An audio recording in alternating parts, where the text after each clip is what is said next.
ভিডিওটি দেখার আগে সবার কাছে ছোট্ট একটা রিকোয়েস্ট করতে চাই, প্লিজ প্লিজ প্লিজ যারা ভিডিওটি দেখবেন সবাই একটা করে সাবস্ক্রাইব করে দেবেন। আপনাদের ভালোবাসা পেলে এমন ভিডিও আরো উপহার দেব। ভিডিওগুলো বানাতে অনেক কষ্ট হয় আমি জানি, এই ভিডিওটি অনেক মানুষই দেখবেন, তাই প্লিজ একটা করে সাবস্ক্রাইব করে দেবেন। আর যারা আমাকে ভালোবাসে তারা সবাই একটা করে লাইক দিয়ে দেখিয়ে দিবেন লাভ ইউ অল। তো চলুন আজকের ভিডিওটি শুরু করা যাক। গল্প শুরু করার আগেই বলে দেওয়া হচ্ছে এটি একটি কাল্পনিক গল্প। তো চলুন শুরু করা যাক।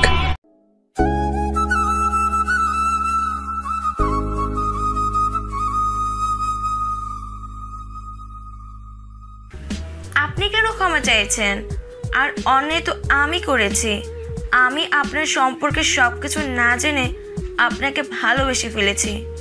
আমি আর আপনাদের মধ্যে আসবো না, কিন্তু স্বামীকে আমার কাছ থেকে দূরে রাখবেন না। স্বামী আপনার ছেলে আমি কোনোদিন ভাবিনি, সবসময় নিজের ছেলে মনে করে এসেছি। প্লিজ স্বামীকে আমার কাছ থেকে দূরে সরিয়ে দিবেন না। আমার তনিমার কথা শুনে চোখ দিয়ে টপ টপ করে পানি পড়তে থাকলো। রিমির মধ্যে আর তনিমার মধ্যে কত পার্থক্য। রিমি নিজের সন্তানকে অমানুষ বলে গালিগালাজ করে, আর তনিমা স্বামীর কিছু না হওয়া সত্ত্বেও স্বামীর জন্য কত ভালোবাসে তার। স্বামীর কাছে গিয়ে স্বামীর দুই গালে দুইটা চুমু দিয়ে স্বামীকে তনিমার কোলে দিয়ে চলে আসলাম অফিসে। এভাবে চলতে থাকলো আমার একাকিত্ব জীবন। এখন স্বামী হাঁটতে শিখে গেছে, আর স্বামী সবসময় তনিমার সাথে দুষ্টামি করে। তনিমা এখন আর আমার উপর তেমন অধিকার দেখায় না। হয়তো তনিমা বুঝে গিয়েছে যে যা পাওয়ার নেই তা নিয়ে ভেবে লাভ নেই। আর তনিমা স্বামীকে সবসময় কাছে রাখে, খুব আদর করে স্বামীকে। একদিন অফিস থেকে বাসায় আসলাম, তখন তনিমা স্বামীকে আমার কাছে দিতে আসলো। আজ স্বামী আমাকে মা ডেকেছে জানেন? তনিমা, তুমি সব জানো আমার প্রতি ঘটে যাওয়া সব ঘটনা, আর আমি চাই না স্বামী আপনাকে মা বলে ডাকুক, কারণ আপনি তো সারা জীবন আর স্বামীকে দেখাশোনা করবেন না। আজ নয় কাল তোমার বিয়ে হয়ে যাবে, তখন আমি চাই না স্বামী মার জন্য কান্না করুক। তাই তুমি ভবিষ্যতের কথা চিন্তা করে এখন মানিয়ে নিলে খুশি হতাম। বুঝতে পারছি, আমি চেষ্টা করব। এভাবে চলে গেল আরো 2 বছর। এখন স্বামী ভালোভাবে কথা বলতে পারে। স্বামী এখন আমাকে আব্বু বলে ডাকে। যেদিন স্বামী আমাকে আব্বু বলে ডেকেছিল সেদিন যে কত খুশি হয়েছিলাম তা ভাষায় প্রকাশ করা যাবে না। আর এখন স্বামী তানিমা কান্টি বলে ডাকে। আমি জানি এসব তানিমা শিখিয়ে দিছে।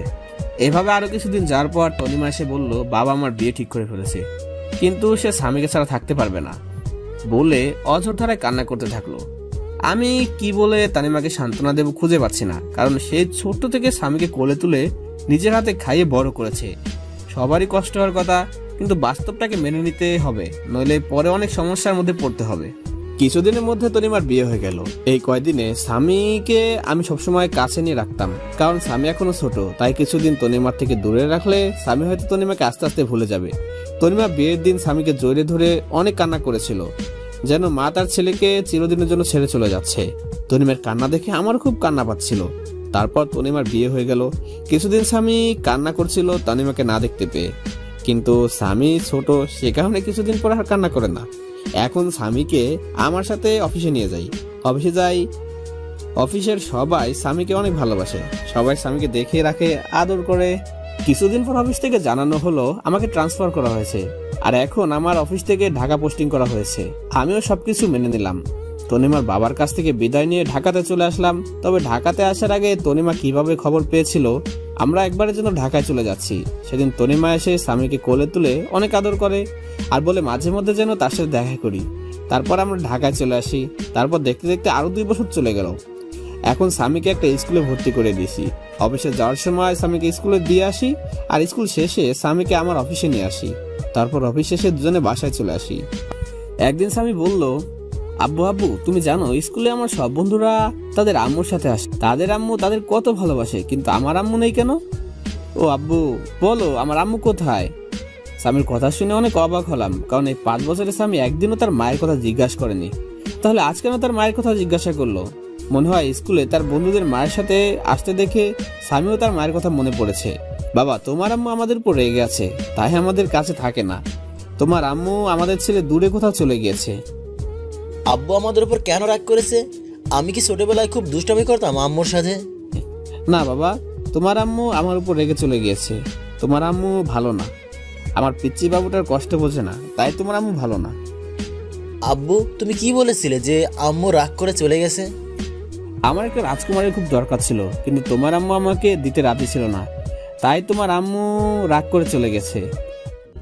আব্বু তাহলে তোমার আব্বু আম্মু কোথায়? তারা কেন আমাদের সাথে থাকে না?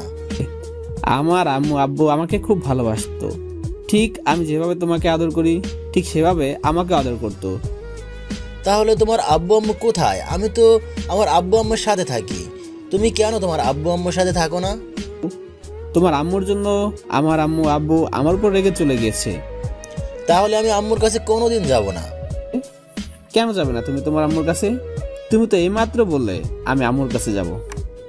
না যাব না আম্মু, খুব খারাপ, অনেক পচা। আমার আম্মুর জন্য তোমার আব্বু আম্মু তোমার উপর রাগ করে চলে গেছে।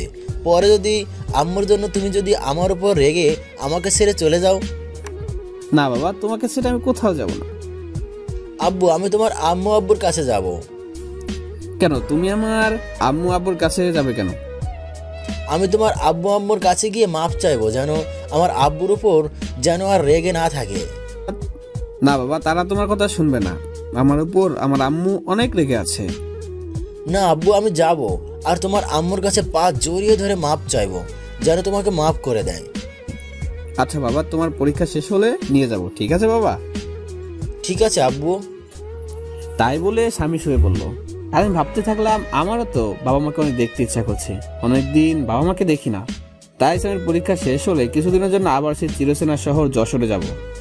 এতদিনে মনে হয় রিমির আরেকটা বিয়ে করে স্বামীর সাথে সুখে শান্তিতে সংসার করছে। রিমি সুখে থাকলেই ভালো, আমি আর কারোর প্রতি মায়া জন্মাতে দেব না। এই রিমিকে ভালোবেসে আমার জীবনটা শেষ করে দিয়েছে, আমার বাবা মার কাছ থেকে আলাদা করে দিয়েছে। আমি আর আমার ছেলের মাঝখানে অন্য কাউকে আসতে দেব না। তারপর পুরোনো কথা ভাবতে ভাবতে কখন যে ঘুমিয়ে পড়েছি ঠিক খেয়াল নেই। তারপর সকালে উঠে ফ্রেশ হয়ে স্বামীকে তৈরি করে স্বামীর স্কুলে নামিয়ে দিয়ে আমি অফিসে চলে আসলাম। এভাবে দেখতে দেখতে স্বামীর পরীক্ষা শেষ হয়ে গেল, আর আমি অফিস কিছুদিনের জন্য ছুটি নিয়ে আমার নিজের শহরে যশোর যাওয়ার জন্য ব্যাগপত্র গুছিয়ে নিলাম। পরের দিন 12টার সময় ঢাকা টু যশোর 2টা টিকিট কিনে বাসে উঠে পড়লাম। আজ 5 বছর পর নিজের শহরে যাচ্ছি। মনের মধ্যে কেমন যেন অন্যরকম একটা ভয় কাজ করছে। দীর্ঘ 6 ঘন্টা জার্নি করার পরে নিজের শহরে পৌঁছালাম। খুব ভালো লাগছে, অনেকদিন পর নিজের শহরে আসলাম। অনেক স্মৃতি জড়িয়ে আছে এই শহরের সাথে। তারপর একটা জিনিস নিয়ে নিজের বাড়ির দিকে রওনা হলাম। 30 মিনিট পর আমার বাসার সামনে আসলাম। বাড়িটা এখন আগের মতোই রয়েছে। আমি দরজার সামনে দাঁড়িয়ে কলিং বেল বাজালাম। কিছুক্ষণ পর দরজা খুলে গেল। আমার মা দরজা খুলে দিল। মা আমাকে দেখে অবাক দৃষ্টিতে আমার দিকে তাকিয়ে আছে। মা আমাকে দেখে অযথারে কান্না করে দিল, আর আমাকে জড়িয়ে ধরে হাওমাও করে কান্না করছে। আমিও 5 বছর পর মাকে পেয়ে আমিও কান্না করলাম। আব্বু তুমি কান্না করছো কেন? আর উনি কি তোমার আম্মু? হঠাৎ করে স্বামীর ডাকে আমাদের হুঁশ ফিরল। মা আমাকে ছেড়ে দিয়ে বলল, আমার দাদু ভাই? মাথা ঝাঁকানি দিয়ে ইশারা করে বললাম, হ্যাঁ। এবার মা নিশ্চয় হয়ে স্বামীর সামনে বসে পড়ল, আর সারা মুখে মাছুমতি থাকলো, আর জোরে ধরে কান্না করতে লাগলো। আর বলল, বাবা আহনাফ, আমাকে ক্ষমা করে দে বাবা, তোকে না বুঝে অনেক কষ্ট আর অবহেলা করেছে বাবা, আমাকে তুই মাফ করে দে। মা কি বলছো তুমি? ছেলের কাছে কি কোনো মা মাপ চায়? তুমি আমাকে মাফ করে দাও মা, এই 5 বছর তোমাদের ছেড়ে দূরে থাকার জন্য। তুমি কাঁদছো কেন আব্বুর আম্মু? তুমি আমার আব্বুর উপর এখনো রেগে আছো? আমার আব্বুকে তুমি মাফ করে দাও। না দাদু ভাই, তোমার আব্বুর উপর আমার কোনো রাগ নেই, তবে অনেক অভিমান রয়েছে। 5 বছর আমার কথা তার একবারও মনে পড়েনি। খুব অভিমান তোমার আব্বুর উপর। আমার উপরও কি রাগ আর অভিমান করে আছো তুমি? যদি রাগ থাকে তাহলে আব্বুর মতো আমাকেও মাফ করে দাও। না দাদু ভাই, তোমার উপর কোনো রাগ বা অভিমান নেই। তুমি তো আমার সোনা দাদু ভাই। তাহলে আজ থেকে আমি তোমাকে কি বলে ডাকবো? আমাকে দাদু ভাই বলে ডাকবে, কেমন? আচ্ছা দাদু ভাই, তাই বলবো। তারপর আমরা বাসার ভিতরে ঢুকে গেলাম। বাসাটা ঠিক আগের মতোই আছে, কিছু পরিবর্তন হয়নি, শুধু অবহেলাটা নেই। তারপর ব্যাগপত্র নিয়ে আমি আর স্বামী উপরের রুমে প্রবেশ করলাম। আর তখনই আমি বেশ অবাক হলাম, মানে প্রচন্ড অবাক হলাম, কারণ আমি কোনোদিন ভাবতে পারিনি রিমি এখনো থাকবে। হ্যাঁ, রিমি দেখি বিছানায় বসে আছে অন্যদিকে ফিরে। আমরা এসেছি হয়তো এখনো জানে না, কিন্তু রিমি এ বাড়িতে কেন? রিমিকে তো আমি মুক্ত করে দিয়েছিলাম, তাহলে রিমি কেন এখনো এ বাড়িতে পড়ে আছে? আব্বু চলো, দাঁড়িয়ে পড়লে কেন? স্বামীর কথা শুনে রিমি আমাদের দিকে ফিরল। আমাদের দেখে রিমি সাথে সাথে বিছানা থেকে লাফ দিয়ে নেমে পড়লো আর অবাক করা দৃষ্টিতে তাকিয়ে আছে আমার দিকে। রিমি আগের থেকে অনেক চেঞ্জ হয়ে গেছে, অনেক শুকিয়ে গেছে আর পাতলা হয়ে গিয়েছে। রিমি কিছু বলছে না, শুধু চোখের পানি টলমল করছে। রিমি আবার দৌড়ে এসে আমাকে জড়িয়ে ধরলো আর চিৎকার করে কান্না করতে থাকলো। রিমি আমাকে জড়িয়ে ধরে জোরে জোরে কান্না করছে আর আমার গালে হাত দিয়ে আমার কপালে, দুই গালে দাড়িতে পাগলের মতো চুমু খেতে লাগলো আর শক্ত করে জড়িয়ে ধরে আছে। কোথায় ছিলে তুমি এই 5 বছর? তুমি চলে যাওয়ার পর তোমাকে পাগলের মতো খুঁজেছি। জানো, তুমি চলে যাওয়ার পরে আমি পাগলের মতো হয়ে গিয়েছিলাম। তোমাকে অবহেলা করতে করতে কখন যে ভালোবেসে ফেলেছি নিজেই জানি না। কিন্তু আমাকে কিছু না বলে দিয়ে আমাকে ছেড়ে চলে গেলে। খুব ভালোবাসি তোমাকে, প্লিজ আমাকে আর ছেড়ে চলে যেও না। রিমিকে এক ঝটকায় সরিয়ে দিলাম আর বললাম, কে আপনি আর আমাকে এভাবে জড়িয়ে ধরে কান্না করছেন কেন? আর কি সব ভালোবাসার কথা বলছেন? আমি কাউকে ভালোবাসতাম না আর এখনো কাউকে ভালোবাসি না। রিমি আমার কথা শুনে যেন মনে হলো রিমির মাথায় আকাশ ভেঙে পড়েছে। রিমি আমার দিকে করুণ দৃষ্টিতে তাকিয়ে আছে। প্লিজ আহনাফ, আমাকে ক্ষমা করে দাও। আমি তোমাকে ছাড়া বাঁচতে পারবো না। আমাকে আর কষ্ট দিও না। তোমার দেওয়া কষ্ট আমি আর সহ্য করতে পারছি না। প্রতিদিন রাতে তোমার কথা ভেবে অনেক কান্না করতাম। তুমি আসবে বলে প্রতিদিন পথে থেকে চেয়ে থাকতাম। তুমি আসবে আর আমাকে তোমার বুকে জড়িয়ে ধরে রাখবে। প্লিজ আমাকে মাফ করে দাও। আমি আর কষ্ট সহ্য করতে পারছি না। হা হা, আসলে তুমি আমাকে ভালোবাসো তাই না? কোথায় ছিল তোমার এত ভালোবাসা যেদিন তোমাকে একবার দেখার জন্য টানা 2 বছর তোমার পিছনে ঘুরেছিলাম? কোথায় ছিল তোমার ভালোবাসা যেদিন আমি ভালোবাসার নামে শুধু অবহেলায় পেয়েছি? তোমার কাছে প্রতিদিন মাপ চাইতাম আর একটা মাত্র অন্যায়ের জন্য, কিন্তু আমি কি পেয়েছি? শুধু কিছু সুন্দর সুন্দর গালাগালি আর মায়ের অবহেলা। তুমি কি জানো আপনজনের অবহেলা কত কষ্টকর, যা আমাকে ভিতরে ভিতরে একদম শেষ করে দিয়েছে। তাই আমি আর কখনো অবহেলা সহ্য করতে পারবো না। আর কারোর প্রতি আমার কোনো টান বা ভালোবাসা নেই। এখন শুধু আমি আমার ছেলেকে নিয়ে বাঁচতে চাই। আমার পুরো পৃথিবী জুড়ে এখন শুধু আমার ছেলে রয়েছে। আমি আর কাউকে আমার পৃথিবীতে প্রবেশ করতে দেব না। রিমি এবার নিচে তাকিয়ে দেখে স্বামী দাঁড়িয়ে আছে। রিমি স্বামীকে দেখে আরো জোরে কান্না শুরু করে দিল আর রিমি হাঁটুবাজ করে স্বামীর সামনে গিয়ে বসে পড়লো আর জোরে ধরলো স্বামীকে জোরে ধরে কান্না করতে থাকলো আর 2 গালে চুমু খেতে লাগলো। রিমির এমন ঢঙের ভালোবাসা দেখে আমার রাগটা চরমে উঠে গেল। রিমির সেসব কথা বলা হঠাৎ করে মনে পড়ে গেল। রিমির কাছ থেকে স্বামীকে সরিয়ে নিয়ে আমি স্বামীকে কোলে তুলে নিলাম। কি করছেন আপনি? আমার ছেলেকে এভাবে জড়িয়ে ধরেছেন কেন? আর ওকে এভাবে চুমু দিচ্ছেন কেন? কোনো অধিকার নেই আমার ছেলের উপর আপনার। কেন? আমার ছেলেকে আমি জড়িয়ে ধরবো, তাতে অধিকারে কি আছে? হা হা, তোমার ছেলে তাই না? কেউ একজন বলেছিল কোনো অমানুষের বাচ্চা আমার পেটে হতে পারে না, তাই তাকে নষ্ট করে দিতে চেয়েছিল। আর আমি আর আমার ছেলে তো একটা অমানুষ। আর আমার ছেলের মতো অমানুষকে আপনি নিজের ছেলে বলে দাবি করছেন? শুনে রাখুন, স্বামী শুধু আমার ছেলে আর কারো নয়। কেউ যদি আমার ছেলেকে আমার কাছ থেকে নিতে আসে তাহলে আমার থেকে খারাপ কেউ হবে না। এই বলে আমি ব্যাগপত্র আর স্বামীকে নিয়ে আগে যে রুমে থাকতাম সেই রুমে চলে আসলাম। রুমটা ঠিক আগের মতোই আছে। মনে হয় প্রতিদিন কেউ রুমটা নিজের মতো করে গুছিয়ে রাখতো। আর এদিকে আমি কান্না করতে করতে নিচে নেমে সোজা মাকে জড়িয়ে ধরে কান্না করতে থাকলো। কি হয়েছে রিমি, কান্না করছো কেন? মা, আমি কি এতই খারাপ যে তোমার ছেলে আমাকে এতটা ঘৃণা করে? এমনকি আমার ছেলেকে আমি একটু জড়িয়ে ধরছি বলে তোমার ছেলে বলল আমার ছেলের উপর নাকি আমার কোনো অধিকার নেই। তুমি বলো মা, আমার ছেলেকে আমি আদর করব না তো কে আদর করবে? আর তোমার ছেলে বলল আমি যেন আমার ছেলেকে স্পর্শ না করি। আহনাফ মনে হয় আগের কথা কিছুই ভুলতে পারেনি। এখনো মনে হয় তোর উপর রেগে আছে, তাই হয়তো তোর সাথে এমন ব্যবহার করছে। যখন তোর প্রতি রাগ কমে যাবে তখন দেখবি আস্তে আস্তে সব ঠিক হয়ে যাবে। তুই শুধু আমার ছেলেটাকে ভালোবেসে যাবি, দেখবি একদিন সব কিছু বলে তোর কাছে ফিরে আসবে। তারপর আমি রুমে এসে কাপড় চেঞ্জ করে ফ্রেশ হয়ে নিলাম। তারপর একটু রেস্ট নিয়ে নিচে আসলাম দুপুরের খাবার খেতে। মা, বাবা এখন আসেন অফিস থেকে? এক্ষুনি চলে আসবে, আমি ফোন করে সব বলে দিয়েছি। এক্ষুনি চলে আসবে, তুই খেতে বস। আর দাদু ভাই, তুমি আমার কাছে আসো, আজ খুব ভালো লাগছে। আজ অনেক দিন পর একসাথে এক টেবিলে খেতে বসলাম। তারপর স্বামী তার দাদির কাছে গিয়ে বসলো আর আমি টেবিলে বসে প্লেট নিয়ে নাড়াচাড়া করছি। তখন রিমি কিচেন থেকে সবকিছু নিয়ে আসতে থাকলো। মা রিমি, তুমি আহনাফের পাশে বসে আহনাফকে খাবার এগিয়ে দাও। তারপর যে রিমি আমার পাশে বসলো, আমি উঠে গেলাম চেয়ার থেকে। মা, আমি পরে খেয়ে নেবো, এখন খেতে ইচ্ছা করছে না। আর স্বামীকে খাইয়ে দিয়ে সোজা আমার রুমে নিয়ে আসবে, ঠিক আছে মা?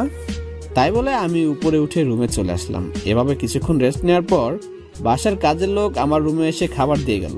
খাবার খেয়ে একটু রেস্ট নিয়ে নিলাম, কিন্তু স্বামী এখনো রুমে আসলো না কেন?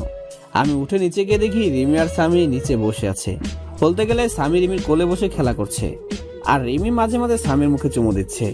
রিমির কাজ দেখে মাথাটা পুরো গরম হয়ে গেল। যখন জানতে পারে আমাদের ছেলে আসছে পৃথিবীতে, তখন রিমি যতটা না আমাকে অবহেলা করেছে, তার থেকে বেশি গালাগালি করেছে আমার ছেলেটাকে। তাই আমি সোজা নিচে নেমে চলে আসলাম। আমি নিচে গিয়ে রিমির কোল থেকে নিয়ে আসলাম। আপনাকে বলেছেন আমার ছেলের উপর কোনো অধিকার দেখাতে আসবেন না, তারপরে কেন আমার ছেলের কাছে আসার চেষ্টা করছেন? আমি চাই না কোনো জানোয়ারের বাচ্চা তোমার কাছে আসুক। তাই বলে আমি ওখান থেকে স্বামীকে নিয়ে চলে আসলাম। সিঁড়ি বেয়ে উঠতে যাব, তখন দেখি মা পিছনে দাঁড়িয়ে আছে। এতক্ষণ সব শুনছিল। মায়ের মুখটা কেমন জানি মলিন হয়ে আছে, আর এদিকে রিমি অযোধ্যায় কান্না করতে লাগলো। রুমে এসে একটু রেস্ট নেওয়ার পর কেউ আমার নাম ধরে চিল্লাতে চিল্লাতে উপরে উঠে আসে। আমি বাইরে আসতে দেখি বাবা আমার নাম ধরে চিল্লাচ্ছে। আমি গিয়ে বাবাকে জড়িয়ে ধরলাম আর ভালো মন্দ জিজ্ঞাসা করে বাবাকে রুমে নিয়ে গেলাম। বাবা, তোমার দাদা ভাই, আমার ছেলে স্বামী। বাবা স্বামীকে দেখে কোলে তুলে আদর করতে লাগলো। তারপর স্বামীর সাথে কিছুক্ষণ কথা বলে বাবা চলে গেল। তারপর আমি আর স্বামী একটু ঘুমিয়ে বিকালে একটু বাইরে হাঁটতে বের হলাম। অনেকদিন পরে এলাকাতে আসলাম, কিছু চেনা পরিচিত মানুষের সাথে কথা বলে রাতে বাসায় আসলাম। আমি আর স্বামী রুমে আসি, তখন রিমি রুমে আসলো। চলেন, রাতের খাবার খেয়ে নেবেন, সবাই নিচে অপেক্ষা করছে। আমি খাবো না, আমার খাওয়া নিয়ে তোমাকে চিন্তা করতে মানা করছি না। আর এর আগে যখন কেউ আমার 1 বছর খাওয়ার কথা ভাবেনি, এখন না ভাবলেও চলবে। আমি আগে যেভাবে বাইরে খেতাম, এখনো বাইরে থেকে খাবো। আপনি শুধু মাকে বলে স্বামীর খাবারটা যেন উপরে দিয়ে যায়। রিমি আর কিছু না বলে কান্না করতে করতে চলে গেল। কাঁদুক, তাতে আমার কি? আমিও অনেক কান্না করেছি, কেউ দেখেনি আমার কান্না। কিছুক্ষণ পর মা রুমে আসলো। বাবা আহনাফ, তুই কি এখনো আমাদের উপর রাগ করে আছিস বাবা? যদি এখনো রাগ করে থাকিস তাহলে মাফ করে দে বাবা। আমরা সবাই নিজেদের ভুল বুঝতে পেরেছি। চল বাবা, একসাথে খেয়ে নেই। না মা, আমার কিছু খেতে ইচ্ছে করছে না। তাছাড়া আমার বাইরের খাবার খেয়ে অভ্যাস হয়ে গিয়েছে, তাই বাসার খাবার না খেলেও চলবে। তুমি স্বামীকে নিয়ে খাইয়ে দাও, আমি রুমে বসে আছি। মার কোনো কথা না বলে স্বামীকে নিয়ে চলে গেল। যাওয়ার সময় দেখলাম মার চোখে হালকা পানি টলমল করছে। খুব কষ্ট হলো মায়ের চোখে পানি দেখে। মা কোনো দোষ করেনি, রিমির জন্যই তো মা আমাকে অবহেলা করতো। না, মাকে আর কষ্ট দেব না। তারপর কিছুক্ষণ পর দেখি রিমি স্বামীকে দিয়ে গেল, আর আমি স্বামীকে বিছানায় বসিয়ে রুমের দরজা বন্ধ করে দিলাম। রিমির চোখে পানি দেখলাম, কাঁদলে কাঁদুক, তাতে আমার কিছু করার নেই। বিছানায় শুয়ে আছি, ভাবছি রিমি আমাকে আগে 2 চোখে দেখতে পারতো না, আর এখন কেমন দৃষ্টিতে তাকিয়ে থাকে। রিমির চোখে এখন আমার জন্য অন্য কিছু দেখি। হয়তো আমার অনুপস্থিতিতে আমাকে ভালোবেসে ফেলেছে, কিন্তু রিমির উপর যে এখন আমার কোনো ফিলিংস কাজ করে না। 5 বছর আগের কথা মনে পড়লে ভীষণ রাগ আর কষ্ট হয়। পুরনো কথা ভাবতে ভাবতে কখন যে ঘুমিয়ে গেছি নিজে জানি না। পরের দিন সকালে ঘুম থেকে উঠে দেখি স্বামী বিছানায় নেই। আমি তাড়াতাড়ি বিছানা থেকে উঠে চোখ মুছতে মুছতে নিচে এসেছি। স্বামীকে সুন্দর পোশাক পরে নিজের কোলে তুলে খুব সুন্দর করে নিজের হাতে খাইয়ে দিচ্ছে, আর তারা কথা বলছে। বাবা, তোমার এতদিন মায়ের কথা মনে পড়েনি? খুব মনে পড়তো। আম্মু আমার স্কুলের সব বন্ধুদের সাথে মা স্কুলে নিয়ে যেত, আবার নিয়ে আসতো। খুব মন খারাপ হতো তখন। কিন্তু আব্বু যেই মায়ের কথা বললাম, তখন আব্বু বলতো আমার নাকি কোনো মা নেই, আমার মা নাকি খুব পচা। আমাকে আর আব্বুকে অনেক গালাগালি করতো আর অবহেলা করতো। কিন্তু আম্মু, তুমি তো অনেক ভালো আম্মু, তাহলে আব্বু ওরকম কথা বলতো কেন যে তুমি অনেক খারাপ, পচা? স্বামীর কথা শুনে রিমির মুখটা মুহূর্তেই ফ্যাকাশ হয়ে গেল, কারণ সে নিজেই তো তার ছেলেকে আর আহনাফকে অনেক গালিগালাজ আর অনেক খারাপ ভাষায় কথা বলেছে। আর দাঁড়িয়ে না থেকে রিমির সামনে চলে গেলাম। এই যে মিস ভদ্রমহিলা, আপনার লজ্জা করে না পরের ছেলেকে আদর করতে? আর আমাদের মতো পাপী নোংরা মানুষকে স্পর্শ করলে আপনার আবার সমস্যা হবে। আর স্বামী, তোমাকে না বলছি আমাকে না বলে কোথাও যাবে না, তাহলে কেন এখানে আসছো? আর আমি বলছি না তোমার আম্মু নাই, তাহলে কেন এই মহিলাকে আম্মু বলছো? আর যেন কোনোদিন তোমাকে আম্মু বলতে না দেখি, মনে থাকবে? আর আমি তোমার আব্বু আম্মু, মনে থাকে তো? আব্বু, কিন্তু এই আম্মুটা বলেছে আমি নাকি তোমার আম্মু, তাই আমি আম্মু বলে ডেকেছি। আর এই আম্মু আমায় অনেক ভালোবাসে আর আদর করে। আমি আম্মুর বলে ডাকি। চুপ, একদম চুপ। আর একবার আম্মু বললে তোমাকে একটা থাপ্পড় মারবো। স্বামী আমার ঝাড়ি শুনে ভয় পেয়ে গেল আর কান্না করতে লাগলো। প্লিজ স্বামীকে বকবে না, ওর কোনো দোষ নেই। আমি ওকে জোর করে নিয়ে আসছি, আর ওকে কেন পাপি নোংরা বলছেন? ও তো একটা ছোট বাচ্চা। এই কথাটা আজ থেকে 5 বছর আগে আমার ছেলেকে বলেছিল। তখন সে একদম বাচ্চা ছিল, একদম নিষ্পাপ ছিল। এতটাই নিষ্পাপ ছিল যে তার তখনও জন্ম হয়নি। তখন থেকে সে অন্যায়ভাবে নিয়মিত অমানুষ, পাপী, জানোয়ার বলে অস্বীকৃতি পেয়েছে। আমার কথা শুনে রিমি এবার মাথাটা নিচু করে জোরে জোরে কান্না করতে করতে ফ্লোরে বসে পড়লো আর কান্না করতে থাকলো। আমি স্বামীকে নিয়ে চলে আসলাম উপরে। স্বামী কান্না করতে করতে আমার কাঁধের উপর ঘুমিয়ে পড়েছে। আমি স্বামীকে বিছানায় রেখে ফ্রেশ হতে চলে গেলাম। ফ্রেশ হয়ে গুছিয়ে নিলাম, একটু বাবার অফিসে যাব। আজ অনেকদিন পর একটু অফিসে যাব, কিন্তু স্বামী ঘুমিয়ে পড়েছে। ওকে রেখে যাব নাকি সাথে নিয়ে যাব, এ নিয়ে চিন্তায় পড়ে গেলাম। তারপর স্বামীকে রেখে যাওয়ার সিদ্ধান্ত নিলাম। তারপর রুম থেকে বেরিয়ে মার কাছে চলে গেলাম। মা, আমি একটু অফিসে যাচ্ছি। স্বামী ঘুমিয়ে আছে, স্বামী জেগে গেলে তাকে তোমার কাছে রাখবে, আর যেন কেউ স্পর্শ না করে ওকে, তাহলে আমার থেকে খারাপ কেউ হবে না। বাবা আহনাফ, তুই এখনো পুরনো কথা বলতে পারিস নি?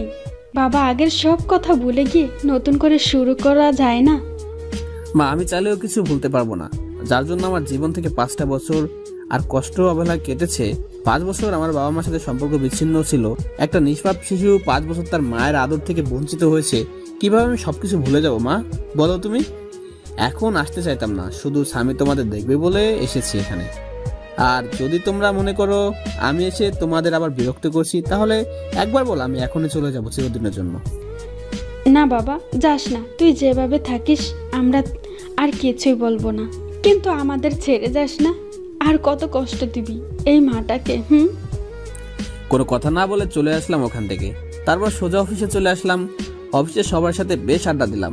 যারা নতুন স্টাফ তাদের সাথে পরিচয় হয়ে নিলাম। তারপর দুপুরে বসেছিলাম, লাঞ্চ করার সময় হয়ে গিয়েছে।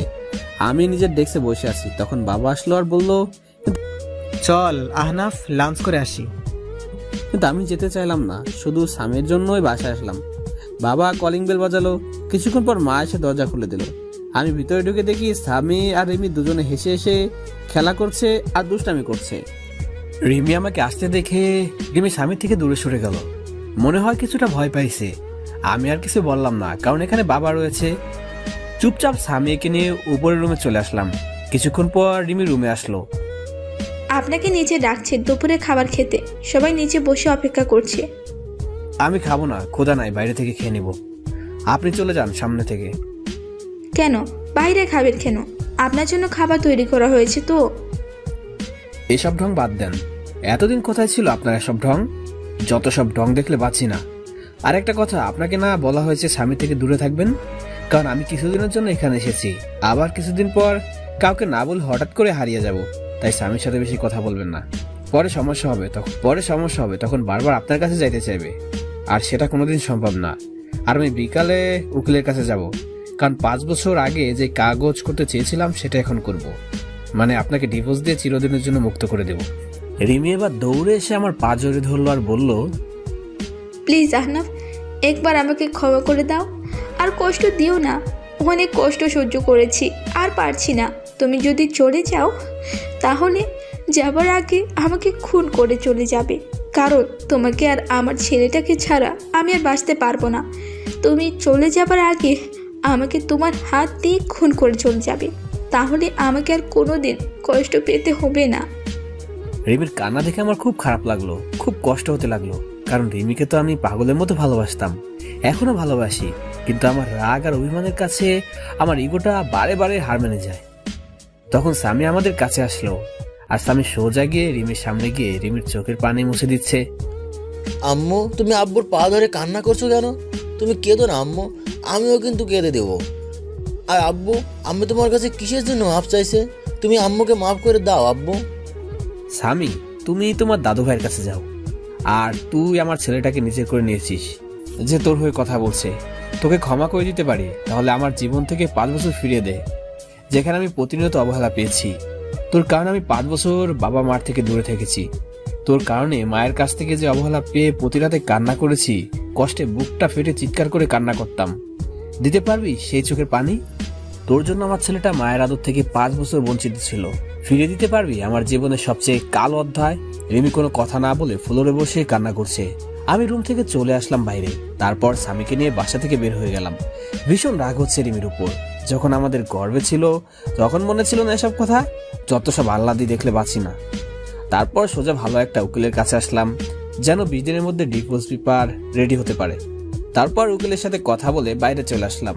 রাত 9টার সময় আমি আর স্বামী বাইরে থেকে কিছু খাবার খেয়ে রাতে বাসায় আসলাম, কারণ স্বামীকে আবার বেশি রাত পর্যন্ত বাইরে রাখা যাবে না, তাই বাসায় চলে আসলাম।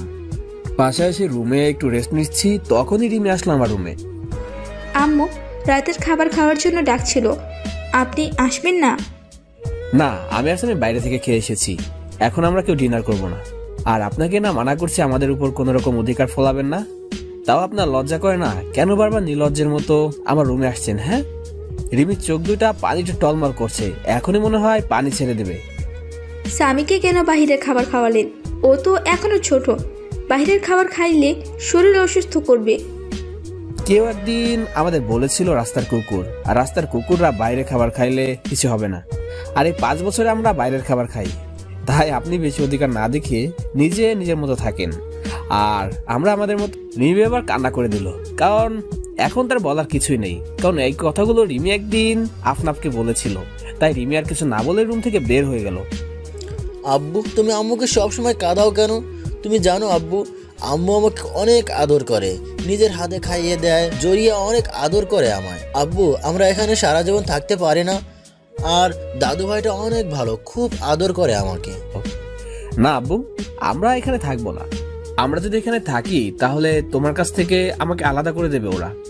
তুমি কি চাও বাবা যে আমি তোমার কাছ থেকে দূরে সরে যাই? না আব্বু, তুমি আমাকে রেখে চলে যেও না, আমি তোমার কাছেই থাকবো। কিন্তু আমরা যে কয়দিন এখানে আছি সেই কয়দিন আমি আম্মুর কাছে একটু আদর পেয়ে নিই। স্বামীর কথা ভেবে কি বলবো কিছু বুঝতে পারছি না। কি করব, ছোট বাচ্চা একটা, কোনোদিন মায়ের আদর পায়নি। এখন তো তাও আমি তার আদর থেকে দূরে সরিয়ে দিচ্ছি। না বাবা, তুমি যত ইচ্ছা তোমার আম্মুর কাছে যেতে পারো, কিন্তু আমরা এখান থেকে চলে যাওয়ার পর আম্মুর জন্য কান্না করতে পারবে না। আচ্ছা, মনে থাকবে আব্বু। তাই বলে স্বামী এক দৌড়ে নিচে চলে আসে আর তার মায়ের কোলে উঠে জড়িয়ে ধরে তার মাকে। কি হলো? আমার বাবাটা আজ আমার কাছে? কি ব্যাপার? তোমার আব্বু দেখলে যে তোমাকে খুব বকবে। না আম্মু, আব্বু বকবে না। আব্বুই তো তোমার কাছে আসতে বললো, আর তোমার কাছ থেকে যেন আদরগুলো নিয়ে নিই। স্বামীর কথা শুনে রিমি স্বামীকে জড়িয়ে ধরে বেশ কয়েকটা চুমু দিল। আমাকে একটু তোমার হাতে খাইয়ে দিবা? তুমি যখন খাইয়ে দাও তখন আমার খুব ভালো লাগে। রিমি আর কিছু বললো না। কান্না করতে করতে এক প্লেট খাবার নিয়ে এসে খুব যত্ন সহকারে খাইয়ে দিল। তারপর খাওয়া শেষে রিমি স্বামীকে আমার রুমে দিয়ে বলল, ধন্যবাদ আপনাকে। হঠাৎ কিসের জন্য ধন্যবাদ বলছেন? এই যে স্বামীকে আমার কাছে পাঠাইলেন তাই। আমার কোনো ইচ্ছা নেই আমার ছেলেকে আপনার কাছে পাঠাবো। স্বামী জেদ ধরছিল, আর আমরা 20 দিন এখানে আছি, তাই স্বামী যেন সবসময় হাসি খুশি থাকে, সেজন্য আপনার কাছে পাঠিয়েছি। আপনি আবার অন্য কিছু ভাববেন না। আর 20 দিন পর আমরা আবার চলে যাব। আর আমি উকিলের কাছে গিয়েছিলাম, বলেছে 20 দিনের মধ্যে ডিভোর্স পেপার রেডি হয়ে যাবে। প্লিজ আপনি চলে যাবেন না? আমি স্বামীকে ছাড়া থাকতে পারবো না। দরকার হলে আমি স্বামীর আশেপাশে যাব না, তবু আপনি চলে যাবেন না। খুব কষ্টে কাটিয়েছি এই 5 বছর। প্রতিটা রাতে আপনার জন্য কান্না করেছি, আর সবসময় দোয়া করেছি যেন আপনি আর আমার ছেলে সুস্থ থাকেন। আমি আর কোনো প্রকার অধিকার দেখাবো না, তবু আমাকে ছেড়ে চলে যাবেন না। আর কোনো কথা না বলে ছাদে চলে আসলাম। এসে রিমির কথাগুলো ভাবছি আর সিগারেট টানছি। তারপর রুমে এসে দেখি স্বামী ঘুমিয়ে পড়েছে। রিমি স্বামীর পাশে শুয়ে স্বামীর মাথায় হাত বুলে দিচ্ছে। আমি রুমে আসার পরেই রিমি বিছানা থেকে দাঁড়িয়ে গেল। এখন যা, অনেক রাত হয়ে গেছে, ঘুমিয়ে পড়ো। কিছুটা করুণ সুরে তাকালো আমার দিকে। আমি কি আজ স্বামীর পাশে ঘুমাতে পারি? প্লিজ মানা করবেন না। আপনি তো আমাকে ছেড়ে চলে যাবেন, শুধু এই কয়টা দিন আমাকে থাকতে দিন স্বামীর পাশে। আর তারপরে হয়তো আর কোনোদিন থাকা হবে না, যেখানে নিজের ছেলেকে আদর করতে পারমিশন নিতে হয়। আর যাই হোক, সে জীবন রেখে লাভ নেই। কি বলছেন? আমি তো একটা জানোয়ার, আর জানোয়ারের সাথে রাতে থাকতে পারবেন যদি আপনার দুর্বলতার সুযোগ নেই? আর আপনি তো একদিন বলেছিলেন আমাকে। প্লিজ পুরনো কথা আর বলবেন না।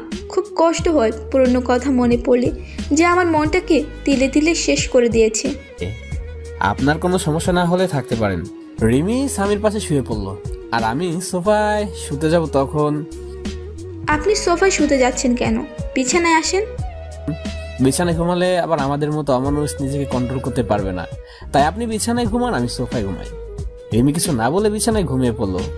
রিমির খুব কষ্ট হচ্ছে, এতদিন আফনাফের জন্য অপেক্ষা করলো যে আফনাফকে ভালোবাসে, আবার সুখে শান্তিতে সংসার করবে, কিন্তু আফনাফ তার রাগ আর অভিমানের কাছে হার মেনে গেল। এদিকে আমি ভাবছি রিমি এখন আগের মতো নেই, রিমি অনেক চেঞ্জ হয়ে গিয়েছে, সবসময় আমার পাশে থাকতে চায়, কিন্তু আমি আসতে দিই না। রিমি মনে হয় আমাকে ভালোবাসে, অনেক ভালোবাসে হয়তো। পরের দিন আমার একটু তাড়াতাড়ি ঘুম ভেঙে গেল। আমি বিছানার দিকে তাকিয়ে দেখি স্বামী রিমিকে জড়িয়ে ধরে ঘুমিয়ে আছে। রিমির চোখ দুটো ফুলে আছে, মনে হয় সারা রাত কান্না করেছে। চুলগুলো এলোমেলো ভাবে রিমির মুখের উপর পড়ে আছে, খুব মায়াবী লাগছে রিমিকে। আর স্বামী যেন মনে হয় সব থেকে বেশি সুখী, কারণ স্বামী তার মায়ের বুকে পরম যত্নে ঘুমিয়ে আছে। খুব ভালো লাগছে দেখে, মা ছেলের ঘুমন্ত চেহারা খুবই সুন্দর লাগছে। বাথরুমে ঢুকলাম ফ্রেশ হতে। ফ্রেশ হয়ে এসে দেখি স্বামী আর রিমি দুজনে দুষ্টামি করছে। আমাকে দেখে রিমি চুপ হয়ে গেল। আমি বাইরে বের হয়ে আসলাম, বাইরে থেকে হালকা নাস্তা করে বাসায় চলে আসলাম। বাসায় এসে দেখি রিমি, মা আর স্বামী তিনজন বসে বেশ আড্ডা দিচ্ছে। বাবা আহনাফ, সকালে নাস্তা না করে কোথায় গিয়েছিলি? বাইরে গিয়েছিলাম নাস্তা করতে, তাই দেরি হয়ে গেল। বাইরে কেন নাস্তা করবি? আমি তো তোর জন্য নাস্তা তৈরি করেছি। এই বাড়িতে আমার জন্য আবার নাস্তা তৈরি হলো কবে থেকে? এমন করে কেন বলছিস বাবা? মানুষ মাত্রাই তো ভুল করে, তাই বলে তুই আমাদের ক্ষমা করে দিবি না? আমি সবাইকে ক্ষমা করে দিয়েছি, আর বাইরের খাবার খেয়ে অভ্যাস হয়ে গিয়েছে, তাই বাসার খাবার ভালো লাগে না। এই বলে রুমে চলে আসলাম। এভাবে কেটে গেল 20 দিন। এই 20 দিনে রিমি আমাকে অনেক ভালোবেসে ফেলেছে, তা রিমির আচরণে বুঝতে পেরেছি। রিমি এই 20 দিন আমার রুমে ঘুমাতো। রিমি আর স্বামী বিছানায় আর আমি সোফায় ঘুমাতাম। রিমি আমাকে আগের তুলনায় এখন বেশি কেয়ার করে। কাল বিকালে চলে যাব আবার ঢাকায়, কাউকে বলিনি কখন যাব। পরের দিন সকালে উঠে চলে গেলাম উকিলের কাছে, ডিভোর্স পেপার নিয়ে বাসায় আসলাম। কিছুক্ষণ পর রিমি আমার রুমে আসলো স্বামীকে নিয়ে। এই যে এটা ধরুন, আপনার চিরমুক্তির ডিভোর্স পেপার, আর আমি বিকালে রওনা দেব। আমার কথাগুলো শুনে রিমির চেহারাটা নিমিষে মলিন হয়ে গেল, আর দৌড়ে এসে আমাকে জড়িয়ে ধরলো। প্লিজ আপনি এমন কাজ করবেন না, এত বড় অন্যায় করবেন না। আমি আপনাকে ভালোবাসি, পাগলের মতো ভালোবাসি। প্লিজ আমাকে ছেড়ে চলে যাবেন না। দরকার হলে আমাকে নিয়ে চলেন, অন্তত স্বামীর জন্য আমাকে সাথে করে নিয়ে যান। না, তা কোনোদিন সম্ভব না, কারণ আমার মনে যে ভালোবাসা ছিল তা অবহেলায় পরিপূর্ণ হয়ে গিয়েছে। এখন আর চাইলেও সে অবহেলাকে মুছে ফেলা যাবে না। আমি আপনার পায়ে পড়ি, আমাকে রেখে যাবেন না। খুব ভালোবাসি আপনাকে। স্বামীকে আমার কাছ থেকে দূরে সরিয়ে দেবেন না। আর আপনি যদি আমাকে ছেড়ে চলে যান, তাহলে আপনি যদি কোনোদিন ফিরে আসেন, তাহলে সেদিন শুনবে রিমি বলি এই পৃথিবীতে আর কোনো হতভাগা মা না। চিরদিনের জন্য চলে যাব না ফেরার দেশে, তখন আর কেউ বিরক্ত করবে না। রিমির এমন কান্না দেখে আমার বুকের ভেতর ভীষণ ব্যথা অনুভব করলাম। রিমি পাগলের মতো আমার পা ধরে কান্না করতে লাগলো। রিমির থেকে ছাড়িয়ে ছাদে চলে আসলাম, আর ভাবতে থাকলাম এখন আমি কি করব। এদিকে রিমির ভালোবাসা, অন্যদিকে বাবা মা, আর স্বামীকে তার মায়ের থেকে বঞ্চিত করা। কি করব কিছুই ভেবে পাচ্ছি না। আর যদি রিমি সত্যি সত্যি কিছু করে ফেলে, তখন স্বামীকে কি উত্তর দেব? সারা জীবন স্বামীর কাছে অপরাধী হয়ে থাকবো? আর কিছু ভাবতে পারছি না। পত্র গুছিয়ে বাস স্ট্যান্ডে চলে আসলাম। আসার সময় মা আর রিমি পাগলের মতো কান্না করছিল, কাউকে ছেড়ে আসতে ইচ্ছা করছিল না। বাসের জন্য বাস স্ট্যান্ডে বসে আছি, তখন হঠাৎ করে ফোনটা বেজে উঠলো।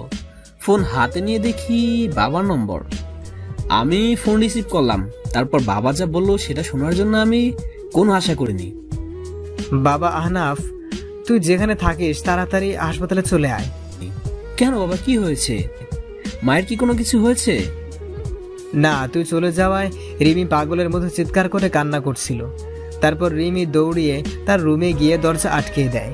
রিমি আত্মহত্যা করার চেষ্টা করেছিল। তুই তাড়াতাড়ি হাসপাতালে চলে আয়। তাই বলে বাবা ফোনটা কেটে দিল। আমি বাবার কথা শুনে বাস স্ট্যান্ড থেকে একটা বেঞ্চে বসে পড়লাম। রিমি সেদিন বলেছিল যে আমি যদি চলে যাই তাহলে সেই পৃথিবী ছেড়ে চিরদিনের জন্য চলে যাবে, কিন্তু আমি রিমির কথা বেশি গুরুত্ব দেইনি। রিমির কথা ভাবতে ভাবতে চোখ দিয়ে কয়েক ফোঁটা পানি বের হলো। তাড়াতাড়ি ব্যাগ নিয়ে আমি আর স্বামী সোজা হাসপাতালে চলে আসলাম। হাসপাতালে এসে দেখি মা বাবা বসে আছে। আমি যা মাত্রই মা আমাকে একটা ঠাস করে চড় মারলো। তোর জন্য মেয়েটা আর কত কষ্ট পাবে, তুই এত পাষাণ কিভাবে হলি? এখন তোকে আমার ছেলে বলতেও ঘৃণা করছে। একজন মায়ের কাছ থেকে তুই তার বাচ্চা নিয়ে দূরে সরে গেছিস। তুই জানিস এটা কোনো মা সহ্য করতে পারবে না। মেয়েটা প্রতি রাতে তোর জন্য কত কান্না করেছে জানিস? প্রতিদিন আমাকে জড়িয়ে প্রচুর কান্না করতো আর বলতো, মা তুমি আমার ছেলে আর স্বামীকে ফিরিয়ে দিতে। কিন্তু আমি কিছু বলতে পারতাম না। আজ যদি আমার মেয়েটার কিছু হয়ে যায় তাহলে চিরদিনের জন্য আমাকেও হারাতে হবে। মায়ের কথা শুনে মাথা নিচু করে কান্না করছি। প্রচুর কষ্ট হচ্ছে রিমির এই অবস্থা দেখে। আর যদি রিমির কিছু হয়ে যায় তাহলে আমি সারা জীবন নিজেকে ক্ষমা করতে পারবো না। আর স্বামীকে কি বলবো, আমার জন্য তার মায়ের পৃথিবী থেকে চলে গেছে। খুব কান্না পাচ্ছে, বাবাকে জোরে ধরে কান্না করতে থাকলাম। কিছুক্ষণ পর ডাক্তার বের হয়ে আসলো। আমি দৌড়ে ডাক্তারের কাছে গেলাম। ডাক্তার, আমার রিমি এখন কিরকম আছে?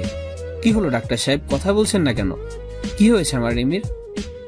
দেখুন, আমরা আমাদের বেস্ট চেষ্টা করেছি, কিন্তু জ্ঞান না ফেরা পর্যন্ত কিছু বলতে পারছি না। আমি কি একটু দেখা করতে পারি রিমির সাথে? না, এখন দেখা করা সম্ভব না। জ্ঞান ফিরলে কেবিনে দেওয়া হলে তখন দেখা করতে পারবে।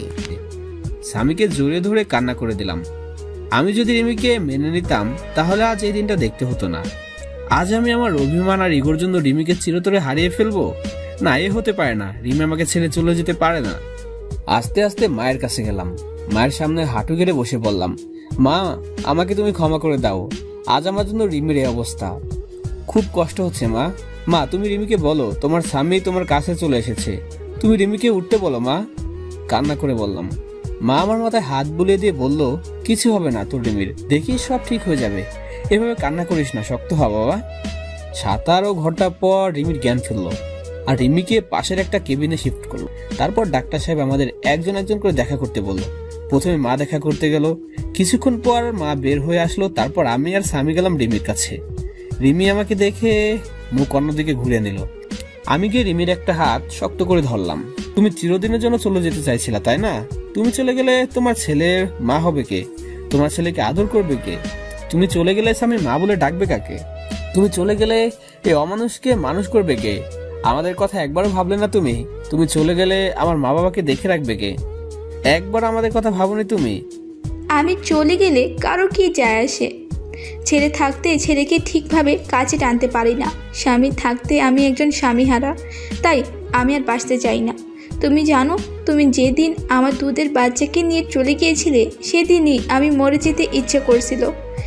আমি আমার নিজের গর্ভের ছেলেকে গালাগালি করছি, প্রতিটা রাতে কান্না করছি যে আমি একজন মা হয়ে কিভাবে আমার সন্তানকে অবহেলা করছি। তাই আমি আর বেঁচে থাকতে চাই না, যেখানে সব থাকতেও আমি একজন হতভাগী। এই যে তোমার স্বামী আর তোমার ছেলে তোমার কাছে ফিরে এসেছে, আর কোনদিন তোমাকে ছেড়ে যাবে না, আর তোমার কাছ থেকে তোমার ছেলেকে আলাদা করবে না। এখন থেকে দুটো অমানুষকে মানুষ করার দায়িত্ব তোমাকে দিলাম। কি পারবে না মানুষ করতে? এই একদম আমার স্বামী আর ছেলেকে অমানুষ বলবে না। আর একবার যদি ওই কথা বলো তাহলে দেখে নিও আমি তোমাকে মার্ডার করে দেব। ওকে মহারানী, আর বলবো না, কিন্তু একটা বিষয় আমাকে খুব ভাবাচ্ছে। কি বিষয়ে ভাবছো তুমি দেখি? আমার স্বামীটা কি নিয়ে এত চিন্তা করছে? বিষয়টা হলো তুমি কি খেয়ে আত্মহত্যা করতে গিয়েছিলে যে বেঁচে গেলে? শুনলাম নাকি ফিনাইল খেয়েছিলে। ফিনাইল খাইলে কেউ মরে নাকি? বাথরুমের হারপিক খাইলে মনে হয় এত সময় সোজা উপরে উঠে যেতে। আচ্ছা সমস্যা নেই, এবার থেকে আত্মহত্যা করতে চাইলে আমাকে বলবে, আমি হারপিক নিয়ে আসবো। কুত্তা, তুই আমাকে নিয়ে মজা করছিস? আজ দাঁড়া, তোকে আমি মেরে ফেলবো। তাই বলে রিমি আমাকে মারতে লাগলো। তারপর আমি রিমিকে জড়িয়ে ধরলাম আর রিমিও আমাকে শক্ত করে জড়িয়ে ধরে আমার বুকে মাথা রাখলো। মনে হচ্ছে রিমি তার সবচেয়ে নিরাপদ জায়গা পেয়ে গিয়েছে। আমি রিমির মাথা উঠিয়ে রিমির কপালে একটা চুমু দিলাম। তারপর রিমি আমাকে জড়িয়ে ধরলো। আব্বু, তুমি আমাকে জড়িয়ে না ধরে আম্মুকে জড়িয়ে ধরে আছো কেন? আমাকে জড়িয়ে ধরো, নইলে আমি দাদু ভাইকে সব বলে দেবো কিন্তু। তারপর রিমি আমাকে ছেড়ে দিয়ে স্বামীকে কোলে তুলে নিয়ে পাগলের মতো দুই গালে কপালে নাকে মুখে ইচ্ছা মতো চুমু খেতে থাকলো। আমি মা ছেলের ভালোবাসা দেখছি। তারপর রিমি আমার দিকে হাত বাড়িয়ে দিল। তারপর রিমি এক পাশে স্বামীকে জড়িয়ে ধরলো আর আমাকে অন্য পাশে জড়িয়ে ধরে রিমি কান্না করে দিল। রিমি আমাকে তার বুক থেকে এক ঝটকা সরিয়ে নিল। আপনি কে যে আমাকে জড়িয়ে ধরে আছেন? বলেন কে আপনি যে আমার ছেলেকে জড়িয়ে ধরে আছেন কেন? কি বলছো এসব? মজা করো না তো। আজ প্রথম আমি আমার বুকে জড়িয়ে ধরলাম আর তুমি আমাকে সরিয়ে দিলে কেন? জড়িয়ে ধরতে পারি, তবে একটা শর্ত আছে। শর্তটা মানতে পারলে তোমাকে অনেকগুলো পাপ্পি দেব। নিজের বুকে জড়িয়ে ধরতে আবার শর্ত লাগে নাকি?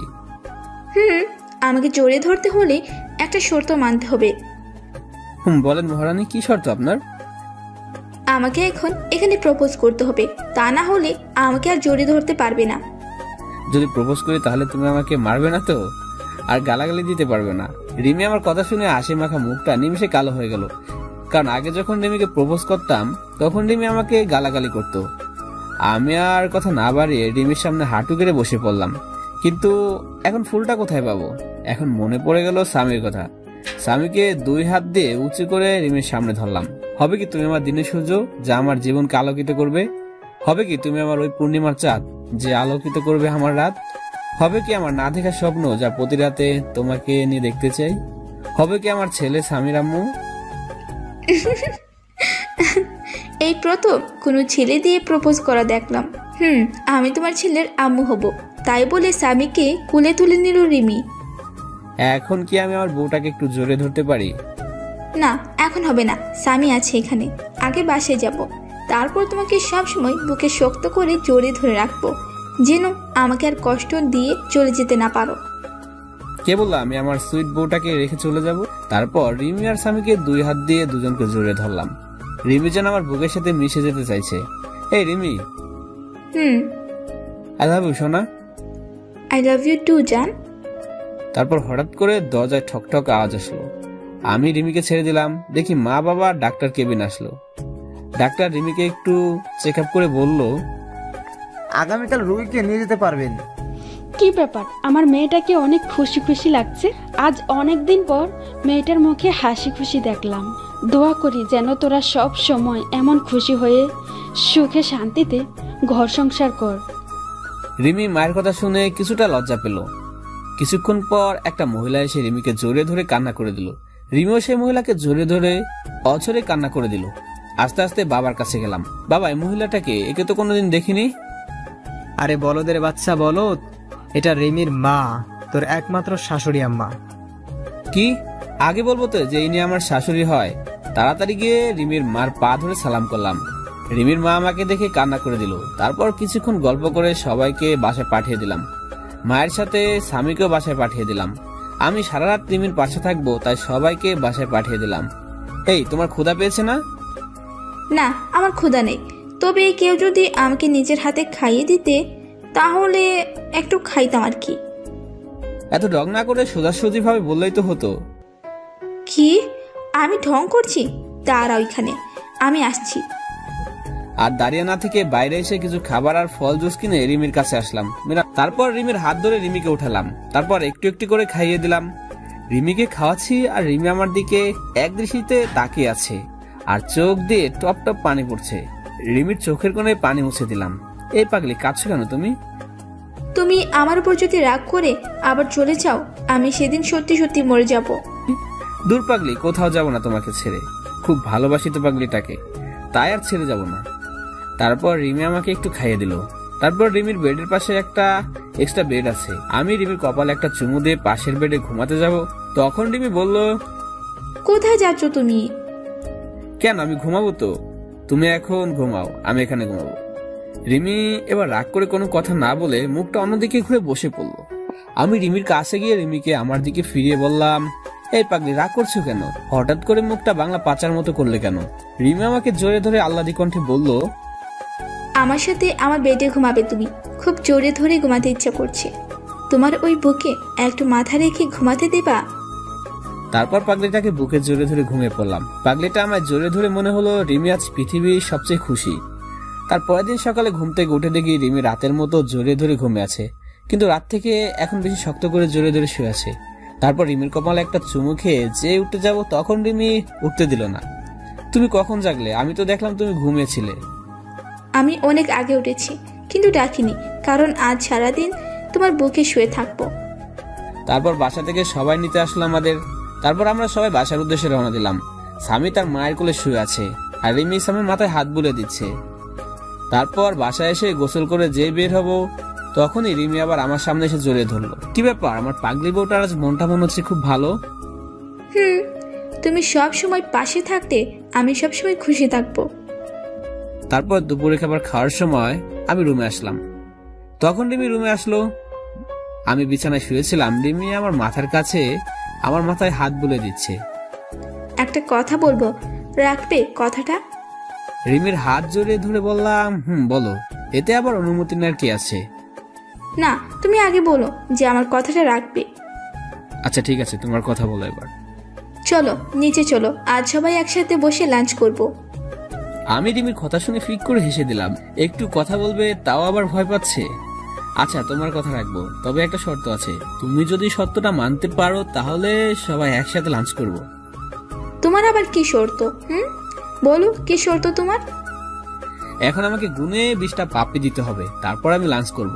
আর যদি না দাও তাহলে আমাকে আবার কষ্ট করে বাইরে থেকে লাঞ্চ করতে হবে। আমার কথা শুনে রিমি লজ্জায় মাথা নিচু করে ফেললো।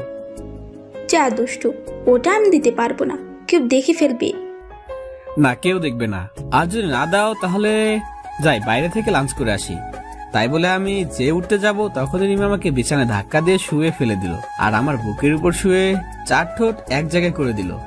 এভাবে কতক্ষণ ছিলাম জানি না, তবে আমার বেশ ভালোই লেগেছিল। তাই আমি রিমির 2 গালে হাত দিয়ে আমার কাছে টেনে নিলাম। রিমি আমাকে ছেড়ে দিয়ে যেই চলে যাবে তখন আমি আবার রিমির হাত ধরে আবার আমার বুকের উপর নিয়ে আসলাম। রিমি এবার আমার গলা জড়িয়ে ধরে আমার বুকে শুয়ে আছে।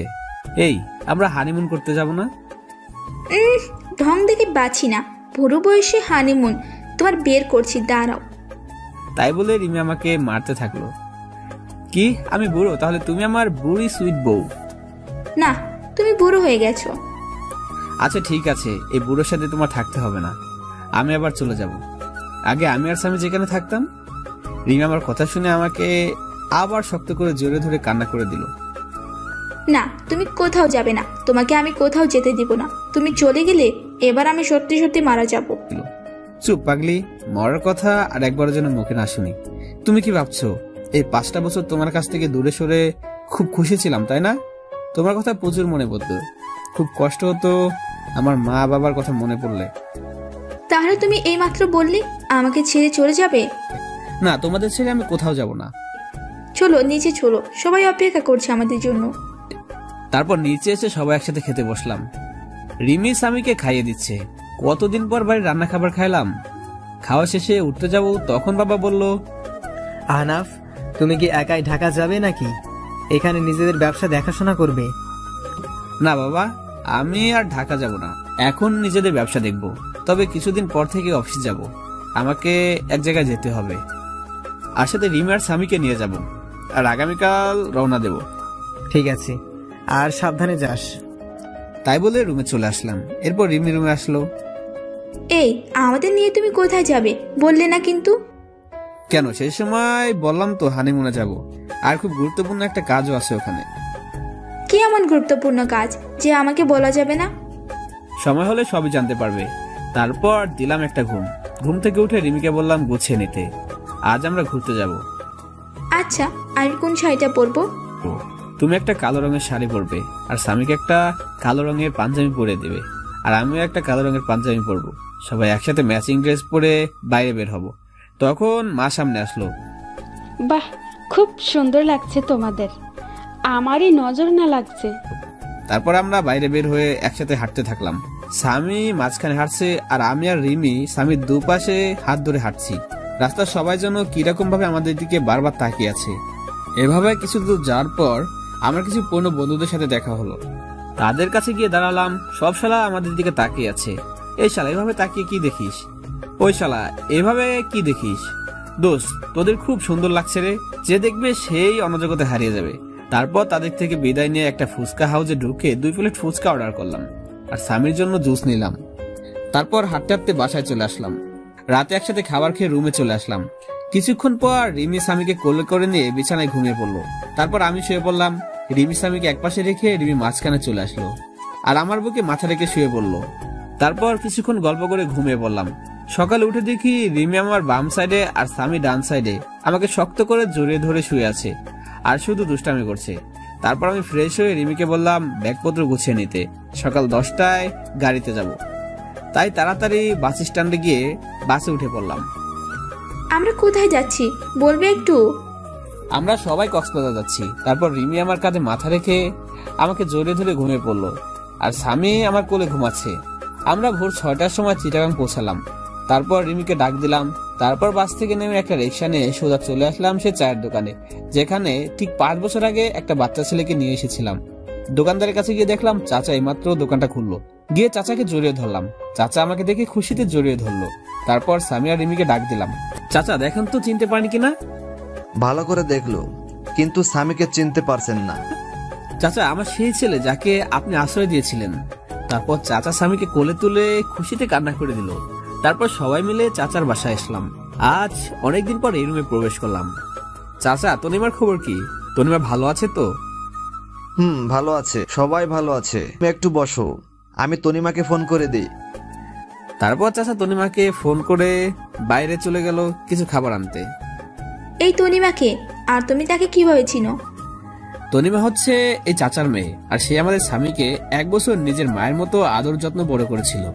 তারপর এক এক করে রিমিকে সবই বলে দিলাম। তারপর চাচা নাস্তা নিয়ে আসলো।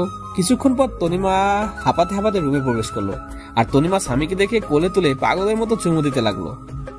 কেমন আছেন আপনি? আমরা ভালো আছি। আর এই হচ্ছে স্বামীর আম্মু। তারপর রিমি তনিমার সাথে কিছু কথা বলে সবাইকে বিদায় দিয়ে আবার আমরা গাড়িতে উঠে পড়লাম কক্সবাজারের উদ্দেশ্যে। আমি তারপর একটা হোটেল নিলাম। হোটেলে গিয়ে একটু ফ্রেশ হয়ে নিলাম। এখন রাত হয়ে গেছে আর জার্নি করে শরীর একদম ক্লান্ত, তাই সমুদ্রের পাড়ে যাইনি। হোটেলে শুয়ে আছি, স্বামী ঘুমিয়ে পড়েছে। তারপর রিমি ফ্রেশ হয়ে এসে আমাকে জড়িয়ে ধরে শুয়ে পড়লো। এই আমার আর একটা জিনিস চাইবো, দিবে? দেবো না কেন? আমার সবকিছু তো এখন তোমার। তাহলে এখন অনুমতি নেওয়ার কি আছে? আমাকে আর একটা বাবু এনে দিবা। স্বামীর জন্য আর একটা বোন দরকার। কিন্তু স্বামীর মতো যদি সেও ওরকম অবহেলা পায় তাহলে তো আমি সহ্য করতে পারবো না। রিমি এবার আমার বুকের উপর থেকে নেমে পড়লো আর অন্যদিকে মুখ করে কান্না করছে। আমার লক্ষ্মী বউটা রাগ করলো। আরে আমি তো তোমার সাথে মজা করেছিলাম। এই পাগলি রাগ করছো কেন? আমি তোমার সাথে তো ফান করলাম। আচ্ছা ঠিক আছে, একটা না পুরো কাবাডি খেলার টিম তৈরি করব, ঠিক আছে? রিমি এবার আমার দিকে ফিরে বলল, প্লিজ তুমি আর পুরনো কথা বলবে না। খুব কষ্ট হয় সেই পুরনো কথা মনে পড়লে। আর কখনো বলবে না ওইসব কথা। এবার আমি রিমিকে টেনে নিয়ে জড়িয়ে ধরলাম। আচ্ছা স্বামীর জন্য একটা বোন নিয়ে আসতে হলে তো অনেক পরিশ্রম করতে হবে। যা দুষ্টু, তোমার কোনো লজ্জা নেই। পাঠক পাঠিকারা তো সব দেখে ফেলবে। আগে লাইট নেবে আসো, না হলে সবাই সব দেখে ফেলবে। ভাইয়া ও আপুরা, এখন আমরা স্বামীর জন্য একটা মিষ্টি বোন নিয়ে আসতে যাচ্ছি। আপনারা এবার চোখ বন্ধ করুন, নইলে আবার আমার পাগলি ফুটা লজ্জা পাবে। সো দর্শক বন্ধুরা, এই ছিল আমাদের আজকের গল্প। গল্পটি আপনাদের কাছে কেমন লেগেছে নিচে কমেন্ট করে জানিয়ে দিবেন, এবং পরবর্তীতে আপনারা কি ধরনের গল্প শুনতে চান সেটিও নিচে কমেন্ট করে জানিয়ে দিবেন। ধন্যবাদ।